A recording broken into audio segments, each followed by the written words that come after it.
Hello students, I welcome all of you in my class.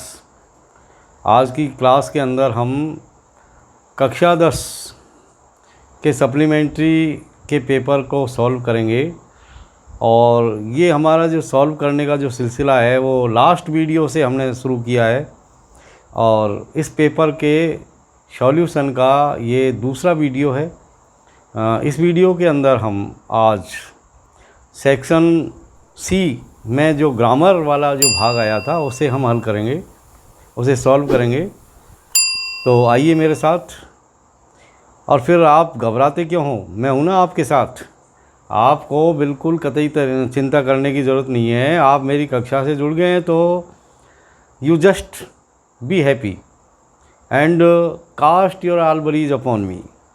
Don't worry, have परसी। देखिए, ये है आपका question number 14। Fill in the blanks with the correct forms of the verbs in the brackets. इस question के अंदर आपको brackets के अंदर जो वर्ब आई है उसकी करेक्ट फॉर्म आपको ये खाली स्थानों के अंदर फिलअप करनी है। मेरे पिछले वीडियोज़ में ग्रामर वाले जो करेक्ट फॉर्म ऑफ वर्ब्स वाले जो वीडियो मैंने बनाए थे मेरे चैनल में, आप चाहें तो आप उनको एक बार फिर देख लें। यदि आप नए व्यूअर हैं तो आप एक बार फिर मेरे चैनल पे जुड़िए और इन सारे वीडियोस को आप देखिए। जैसे ये पहला क्वेश्चन है, Sita always take tea without sugar. जैसे ये पहला क्वेश्चन है तो यहाँ पर हम देखते हैं कि टेक की हमको सही फॉर्म यहाँ पर भरनी है, करेक्ट फॉर्म भरनी है। अब इसके अंदर ऑलवेज इंडिकेटर आ रहा है, एडवर्ब आ रहा है। मेरी भाषा में इंडिकेटर जो इंडिकेट करता है कि कौन सी वर्ब हमको भरनी चाहिए। तो ऑलवेज जब भी आएगा तो हम मेन वर्ब की फर्स्ट फॉर्म भरेंगे। जैसा कि मैंने मेरे वीडियोज़ में बताया आपको कि जब भी ऑलवेज आए, डेली आए, एवरीडे आए, ऑफन आए, सेल्डम आए, इसके अलावा जनरली, ओकेजनली, इस तरह के लीली वाले जो शब्द आते हैं उन सब के अंदर हमको मेन वर्ब की हमेशा पहली फॉर्म भरनी चाहिए। तो हम पहली फॉर्म भरेंगे, लेकिन पहली फॉर्म भरने का मतलब है कि हम प्रेजेंट सिंपल टेंस की बात कर रहे हैं इस वक्त। तो जब भी हम प्रेजेंट सिंपल टेंस के जो है क्रिया लगाते हैं, मेन वर्ब भरते हैं, तो हमेशा सब्जेक्ट को देखते हैं कि सब्जेक्ट कौन है। इसको आप बिल्कुल दिमाग में रखिए। सब्जेक्ट को देखिए कि सब्जेक्ट कौन है। सब्जेक्ट यदि आपका कोई एक वचन है, मतलब नाम है किसी का, ही है, सी है, इट है, या नाम है किसी का, या एक वचन है, सिंगुलर नंबर है, तो आप हमेशा उसमें एस और लगा दो। ई हो पहले से ही तो एस लगाना है, ई नहीं है तो आप ई एस लगा दें। तो इसमें तो ई पहले से ही है तो टेक ये तो हमने लिखी दी इसको, और इसमें सिर्फ एस और लगा देंगे। कितना ईजी है। आप क्यों घबरा रहे हैं? आपको कभी भी गलत नहीं करेंगे क्रियाओं को भरना। तो ये देखिए, हमने बड़ी आसानी के साथ इसको सॉल्व कर दिया है। अब ये सेकंड वाला देखिए आप, presently Ram play football in the ground. Presently यानी इसी वक्त, यानी इसी वक्त कोई काम, कोई एक्शन हैपनिंग हो रहा है। तो जब भी कोई action before your eyes happening हो रहा हो तो उस वक्त हम हमेशा प्रेजेंट कंटिन्यूस टेंस की वर्ब भरते हैं। और प्रेजेंट कंटिन्यूस से मेरा मतलब है ईजेएमआर और मेन वर्ब, जो भी मेन वर्ब आई है उसमें आईएनजी और लगाते हैं। तो इसके अलावा यदि लुक हो, एट प्रेजेंट हो, एट द मोमेंट हो, तो भी हम जो है क्रिया की पहली फॉर्म भरते हैं। लिसन आ रहा हो तो भी हम क्रिया की जो क्रिया के अंदर आईएनजी लगाते हैं ईजेएमआर के साथ। यानी मेरा कहने का मतलब है कि हम प्रेजेंट कंटिन्यूस टेंस का इस्तेमाल करते हैं। तो यहाँ पर भी हम कर्ता देखेंगे। कर्ता कौन है? राम है। राम मतलब एक वचन है तो एक वचन के लिए हमेशा इज आता है, यानी एक वचन होगा तो इज लगाएंगे। बहुवचन यदि करता है तो हम आर लगाएंगे। आई करता है तो हमेशा एम का यूज करेंगे, तो इज। और ये जो प्ले है आपकी वर्ब, इसमें आईएनजी लगा देंगे। तो ये इस तरीके से ये आपका सेंटेंस कंप्लीट हो गया। Presently Ram is playing football in the ground. इस तरीके से हम इसे बताएंगे। कहने का मतलब कि भाई वर्तमान में राम जो है, या इस वक्त राम जो है ग्राउंड के अंदर फुटबॉल खेल रहा है। Next sentence, it rain since morning. Since morning, अब इसमें सिंस का यूज हो रहा है, यानी जब भी सिंस या फॉर का यूज समय से पहले, यानी कोई समय अवधि से पहले यदि सिंस या फॉर का यूज हो रहा हो तो हमेशा आप ध्यान रखें कि आपको उस वक्त हैज़ बीन या हैव बीन के साथ मेन वर्ब में आईएनजी लगानी है। कहने का मतलब प्रेजेंट परफेक्ट कंटिन्यूस टेंस की वर्ब आपको भरनी है। तो आप ये देखें कि कर्ता कौन है, इट, यानी एक वचन है, तो एक वचन के साथ हैज़ बीन, और यदि बहुवचन कर्ता होगा तो हम उस वक्त हैव बीन का यूज़ करेंगे। तो यहाँ पर इट है इसलिए हैज़ बीन, और हैज़ बीन के बाद में ये जो क्रिया आई है आपकी, इसमें आईएनजी और लगा देंगे, यानी RAINING, रेनिंग। अब ये इस तरीके से हो गया आपका sentence, it has been raining since morning, यानी सुबह से बरसात हो रही है, सुबह से बरसात हो रही है। अगला नेक्स्ट सेंटेंस देखिए, I go to see him yesterday. यहाँ पर बिल्कुल सीधा यस्टरडे, ये एक इंडिकेटर हमको इस सेंटेंस के अंदर ये इंडिकेट कर रहा है यस्टरडे कि इसके अंदर जो है हमेशा यानी जो वर्ब हम यूज़ करेंगे वो सेकंड फॉर्म की यूज़ करेंगे, यानी यस्टरडे पास्ट टाइम को शो करता है। इसी तरह यस्टरडे के अलावा जैसे लास्ट शब्द आ रहा हो या प्रीवियस आ रहा हो या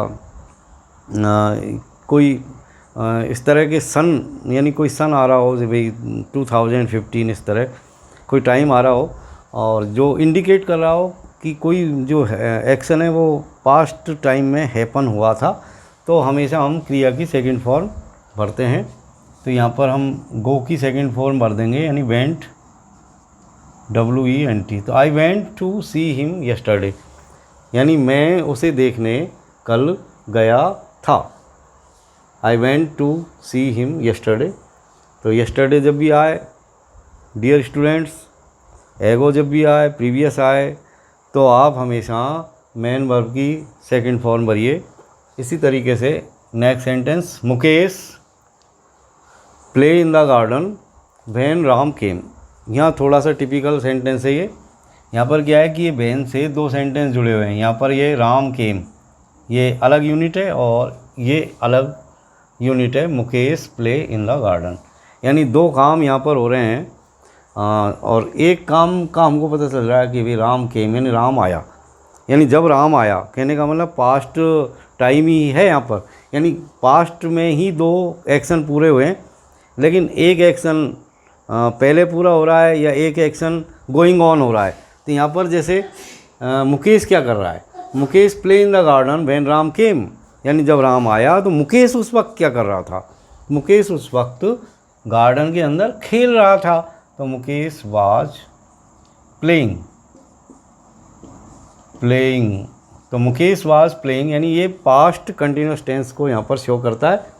अब देखिए next sentence, the baby cry for 10 minutes when the nurse attended to her. तो यहाँ पर भी व्हेन से ये एक अलग सेंटेंस यहाँ पर जुड़ा हुआ है, the nurse attended to her, और एक सेंटेंस व्हेन के बाद में ये है। इस सेंटेंस में हमको पता चल रहा है कि अटेंडेड यानी मेन वर्ब की सेकंड फॉर्म आ रही है, यानी ये पास्ट सिंपल टेंस है। लेकिन ये कौन सा टेंस होना चाहिए, तो यहाँ पर होना तो पास्ट ही चाहिए। ये तो बिल्कुल सही है कि भाई पास्ट, अगले हिस्से में पास्ट आ रहा तो इसमें भी पास्ट होगा, यानी पास्ट की यहाँ पर भी दो घटनाएँ हैं, एक पहले पूरी हो रही है, एक बाद में पूरी हो रही है। तो जैसे यहाँ पर हम देखें कि the nurse attended to her, nurse ने उसे संभाला या अटेंड किया। जब नर्स ने उसे संभाला या अटेंड किया तब क्या हो रहा था, the baby cry for 10 minutes. यहाँ पर गौर करने वाली बात यह है कि यहाँ पर भी सिंस फॉर का यूज़ हो रहा है। बहुत ही महत्वपूर्ण जो है क्वेश्चन है ये, यानी सिंस फॉर का यूज़ हो रहा है और उसके बाद में ये समय की अवधि आ रही है, यानी 10 मिनट्स, यानी 10 मिनट से, फॉर 10 मिनट्स, 10 मिनट से। कहने का मतलब समय की अवधि से पहले सिंस या फॉर आता है तो आप ये समझ के चलें कि वो परफेक्ट कंटिन्यूस टेंस है। लेकिन कौन सा परफेक्ट कंटिन्यूस टेंस है, सिंपली यदि कोई सेंटेंस एक बिंदु पर आकर के ख़त्म हो जाता है तो हम उसे प्रेजेंट परफेक्ट कंटिन्यूस टेंस ही मानते हैं। लेकिन यदि वो थोड़ा एक्सटेंड होता है और आगे अगले सेंटेंस में पास्ट की बातें होती है तो हम मान के चलेंगे कि वो पास्ट परफेक्ट कंटिन्यूस टेंस है। और इसी तरीके से यदि अगले हिस्से के अंदर घटनाएं यदि फ्यूचरिटी दिखा रही है तो हम मान के चलेंगे कि वो फ्यूचर परफेक्ट कंटिन्यूस टेंस है। तो यहाँ पर बहन के बाद में ये जो नया अगला सेंटेंस ये जुड़ा हुआ है ये पास्ट की बात करता है। इसका मतलब ये जो सेंटेंस होना तो ये चाहिए ही कि भाई ये परफेक्ट कंटिन्यूस टेंस है। लेकिन कौन सा परफेक्ट कंटिन्यूस है, तो ये बिल्कुल प्रूव हो गया कि ये पास्ट परफेक्ट कंटिन्यूस टेंस है। क्यों कि इससे अगला वाला जो सेंटेंस है वो भी पास्ट में है। तो हम यहाँ पर पास्ट परफेक्ट कंटिन्यूस टेंस की क्रिया लगा देंगे, यानी हैड बीन और हैड बीन के बाद में ये जो क्राई आया है इसमें आईएनजी और जोड़ देंगे, CRYING, क्राइंग। तो ये इस तरीके से आपका सेंटेंस कंप्लीट हो गया। The baby had been crying for 10 minutes when the nurse attended to her, यानी नर्स ने जब बच्चे को अटेंड किया तब तक बच्चे को रोते हुए 10 मिनट पूरे हो चुके थे, यानी 10 मिनट हो गए थे उसको रोते हुए। अब आप देखिए next sentence, the train leave before they reached at the station. यहाँ पर भी बिफोर से, यानी बिफोर से दो वाक्य जुड़े हुए हैं, एक तो ये वाला सेंटेंस है और एक ये वाला सेंटेंस है।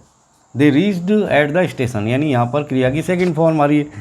एक बात ध्यान रखें प्रिय विद्यार्थियों, जब भी बिफोर या आफ्टर के साथ में दो वाक्य आपस में जुड़े हुए होते हैं तो एक तरफ पास्ट सिंपल टेंस आता है और दूसरी तरफ पास्ट परफेक्ट टेंस की क्रिया हम भरते हैं। तो बिल्कुल इजी है, बिफोर से यहाँ पर पास्ट सिंपल टेंस है, यानी मेन वर्ब की सेकंड फॉर्म है तो पास्ट सिंपल टेंस है। तो इस खाली स्थान में हम, इस ब्लैंक के अंदर हम पास्ट परफेक्ट टेंस की क्रिया भरेंगे। पास्ट परफेक्ट टेंस की क्रिया का मतलब क्या है आप जानते हो। पास्ट परफेक्ट टेंस के अंदर हम हैड और मेन वर्ब की थर्ड फॉर्म लगाते हैं। तो यहाँ पर हम लिख देंगे हैड और ये लीव की थर्ड फॉर्म लेफ्ट। तो the train had left before they reached at the station, यानी उनके स्टेशन पहुँचने से पहले ही ट्रेन रवाना हो चुकी थी।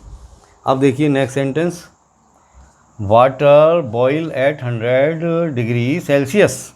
ये जैसा कि ये दिखाई दे रहा है अपने आप में आप समझ गए होंगे कि ये अपने आप में एक विज्ञान की बात बता रहा है, यानी साइंटिफिक फैक्ट है। सो साइंटिफिक फैक्ट जब भी आएंगे हम मेन वर्ब की पहली फॉर्म ही लगाएंगे।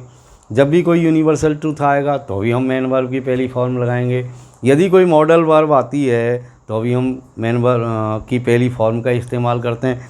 लेकिन ध्यान रखने वाली बात ये है कि उस मेन वर्ब में एस या एस हमको लगाना चाहिए यदि हमारा सब्जेक्ट एक वचन है, तो ये ध्यान रखें। तो यहाँ पर हम देखते हैं कि हमारा जो सब्जेक्ट है वो वाटर एक वचन है तो बॉयल के अंदर एस और हम लगा देंगे, बॉयल्स, ये एस हमने लगा दिया। इसका मतलब ये हुआ कि water boils at 100 degree Celsius, यानी पानी 100 डिग्री सेल्सियस पर गर्म होता है, बॉयल होता है। अब देखिए अगले क्वेश्चन की बात करेंगे। Question number 15, join the following sentences using the relative pronoun adverb given in the brackets, यानी ब्रैकेट्स के अंदर कुछ प्रोनाउन और एडवर्ब दिए हुए हैं, जैसे इसमें दैट है और इसमें इफ़ है। यानी इन सेंटेंसों को हम दैट से जोड़ना है और इनको हमको इफ़ से जोड़ना है। ये दो सेंटेंस है, इट इज़ इम्पॉर्टेंट और you work hard for examinations. तो दो सेंटेंस है, इनको हमको दैट जो लगा करके एक जो है सेंटेंस में तब्दील करना है, मिश्रित वाक्य में। एक तरीके से हम इनको मिश्रित वाक्य कह सकते हैं। मिश्रित वाक्य के अंदर हम इनको, या कॉम्प्लेक्स सेंटेंस जिसको कहते हैं, तो कॉम्प्लेक्स सेंटेंस में लाएंगे हम इनको, जटिल वाक्य। तो दैट से जोड़ देंगे, दैट से जोड़िए आप, इट इज़ इम्पॉर्टेंट और दोनों के बीच में दैट रख के और इस सेंटेंस को भी आप लिख दें। तो ये सिंपली इस तरीके से, इट इज़ इम्पॉर्टेंट और दैट लगाइए, that you work hard for examinations, you work hard for examination.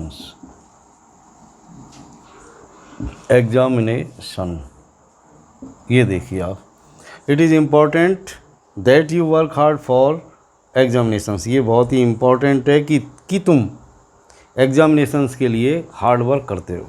इसको हम एक तरीके से और हल कर सकते हैं, वो भी मैं आपको बताऊंगा।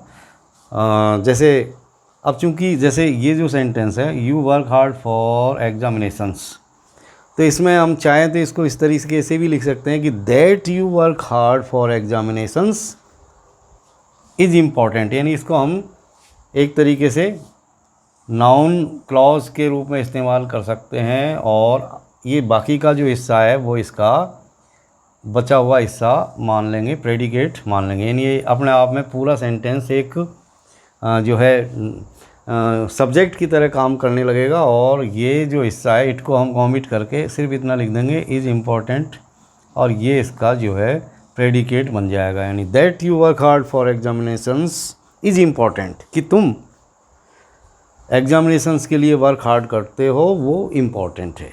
इस तरीके से इसका अर्थ हो जाएगा। आप देखिए next sentence, you practise daily, you practise daily you will win the match. इसको इफ़ से जोड़ना है, यानी इफ़ से जोड़ना है, इसका मतलब ये ओपन कंडीशन है, और ओपन कंडीशन में हम इफ़ को पहले सेंटेंस के साथ ही रखते हैं। जैसे यू प्रैक्टिस डेली, तो if you practise daily, if you practise daily, if you practise daily.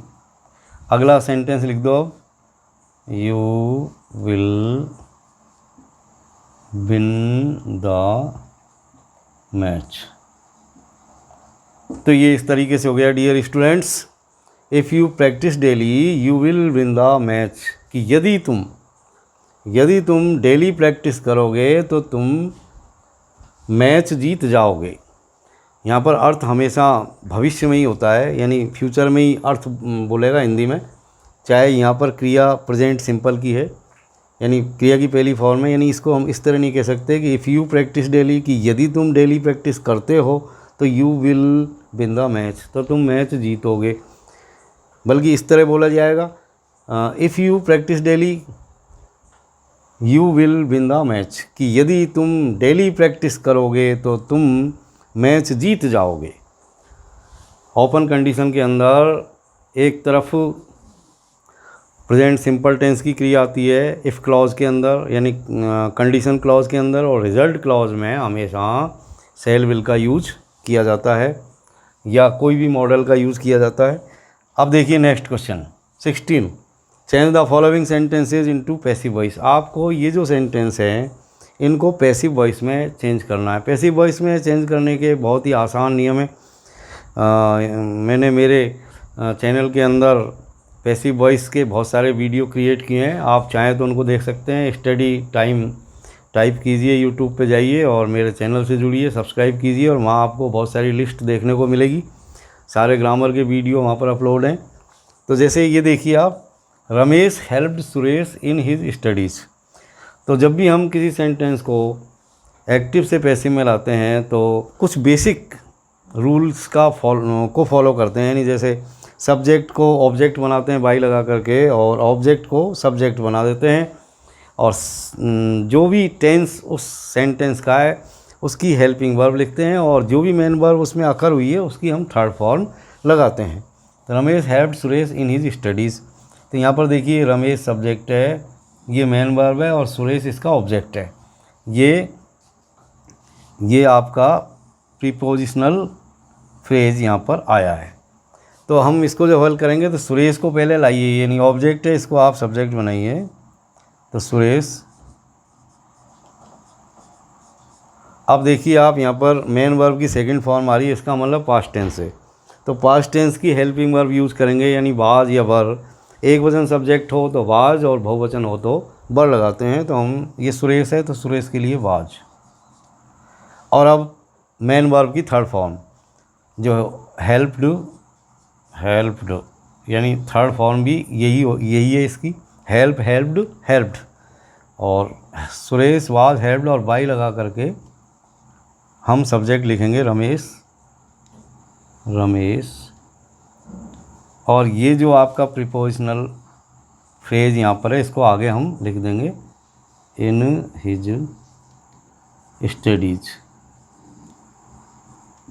हम प्रीपोजिशनल फ्रेज को बीच में भी रख सकते हैं, जैसे Suresh was helped in his studies by Ramesh, इस तरह भी हम कहें तो भी कोई गलती नहीं है, लेकिन ये ठीक है, Suresh was helped by Ramesh in his studies. यहाँ पर क्या है कि आप नियमों को आराम से फॉलो करोगे। ये देखिए next sentence, some people do not eat meat. तो यहाँ पर देखिए ये आपका सब्जेक्ट है, ये डू नॉट ये हेल्पिंग वर्ब आई है इसमें, और ये इसकी मेन वर्ब है, और ये इसका ऑब्जेक्ट। ऑब्जेक्ट को पहले लाइए, तो ये मीट, मीट। एक चीज़ आप ये भी नोट करें डियर स्टूडेंट्स कि सेंटेंस जैसा है वैसा ही पैसिव वॉइस में जाएगा। जैसे ये निगेटिव सेंस दिखा रहा है तो ये भी निगेटिव सेंस ही दिखाएगा, यानी पैसिव भी आपको निगेटिव ही बनाना है।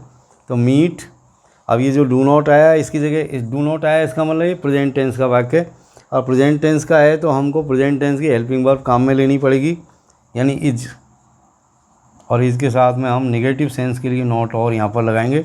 तो मीट इज़ नॉट, और इसके बाद में आप क्रिया की यानी मेन वर्ब की थर्ड फॉर्म लगाइए, ईट की ईटन, ईटन, और बाई लगा करके आप सब्जेक्ट लिखें। सब्जेक्ट क्या है, सम पीपल। यदि अकेला पीपल होता तो हम ओमिट कर देते, क्योंकि उस समय हम मानते कि ये अपने आप में अननोन सब्जेक्ट है, लेकिन सम पीपल यहाँ पर किसी पर्टिकुलर कुछ लोगों की बात हो रही है, तो हम इसको यहाँ पर लिखेंगे some people, by some people, some people. तो meat is not eaten by some people, यानी कुछ लोगों के द्वारा मीट नहीं खाया जाता है। तो डियर स्टूडेंट्स, ये हो गया हमारा क्वेश्चन नंबर 16। अब हम लेंगे अगला क्वेश्चन, क्वेश्चन नंबर 17।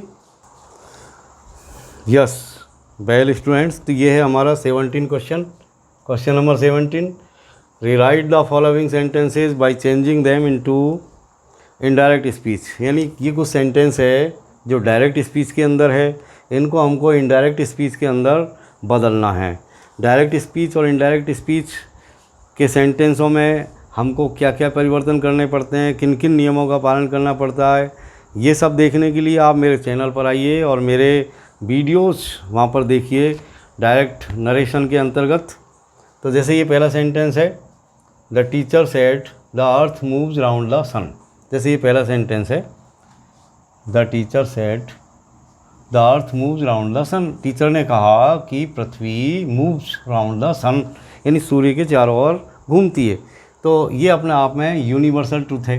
तो प्रिय विद्यार्थियों, जब भी हम डायरेक्ट से इनडायरेक्ट स्पीच के अंदर किसी सेंटेंस को आते हैं तो मूल रूप से 3 तरह के परिवर्तन करते हैं।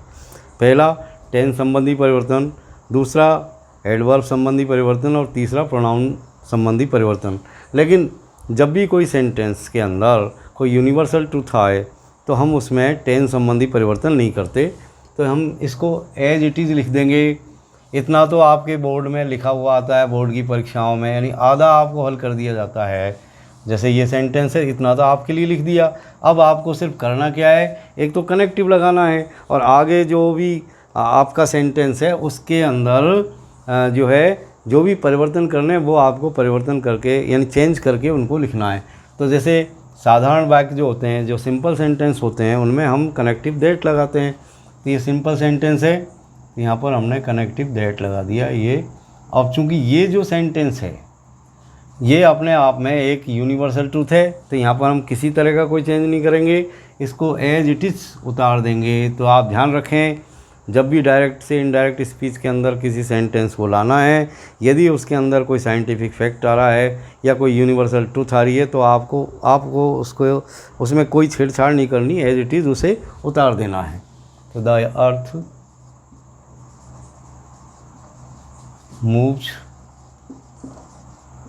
राउंड द सन, ये आपका सेंटेंस कंप्लीट हो गया। The teacher said that the earth moves round the sun. Teacher ने कहा कि पृथ्वी सूर्य के चारों ओर चक्कर लगाती है। यदि हम इसमें टेंस संबंधी परिवर्तन करते, जैसे कि रूल के अंदर होता है कि यदि आपका जो ये हिस्सा है यानी इन्वर्टेड कॉमा के बाहर वाला जो हिस्सा है, यदि उसमें कहीं सेड या सेड टू आ रहा है तो टेंस संबंधी परिवर्तन होते हैं, यानी क्रिया की पहली फॉर्म है तो दूसरी बन जाती है। अब मान लीजिए इसमें क्रिया की पहली फॉर्म ये जो मूव आई है, इसको यदि हम यहाँ पर सेकंड फॉर्म कर देते, मूव्ड कर देते, इसका अर्थ तो इसका अर्थ का अनर्थ हो जाता। कैसे हो जाता? The teacher said that the earth moved around the sun.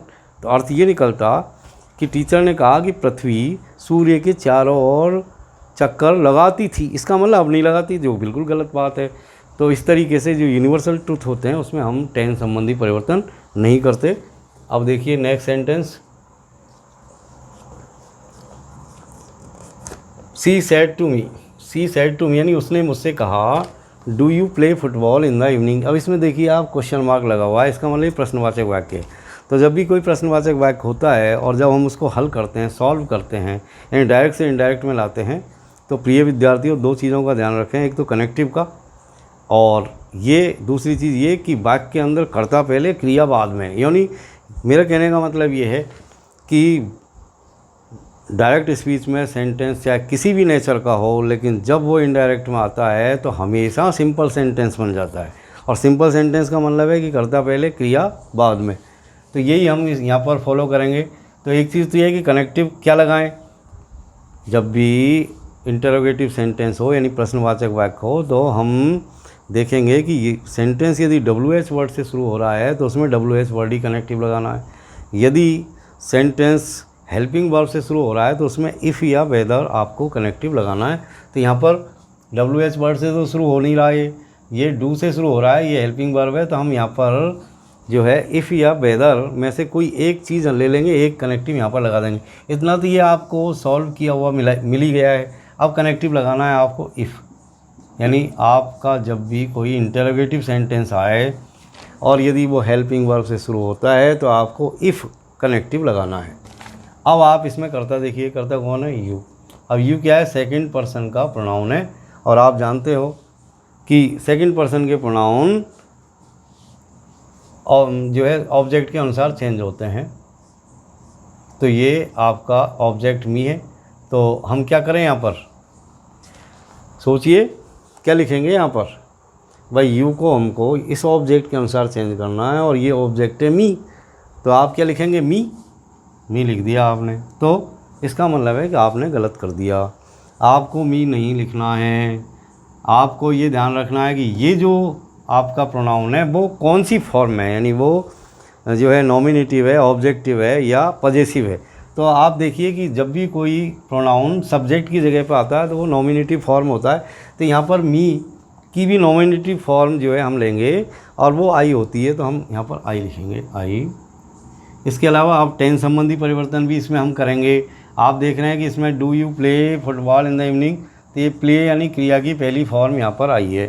तो क्रिया की पहली फॉर्म जब भी आएगी तो उसको हम सेकंड फॉर्म करेंगे। तो इफ़ आई प्लेट, और आगे अब इस सेंटेंस को बढ़ा दो, football in the evening, football in the evening,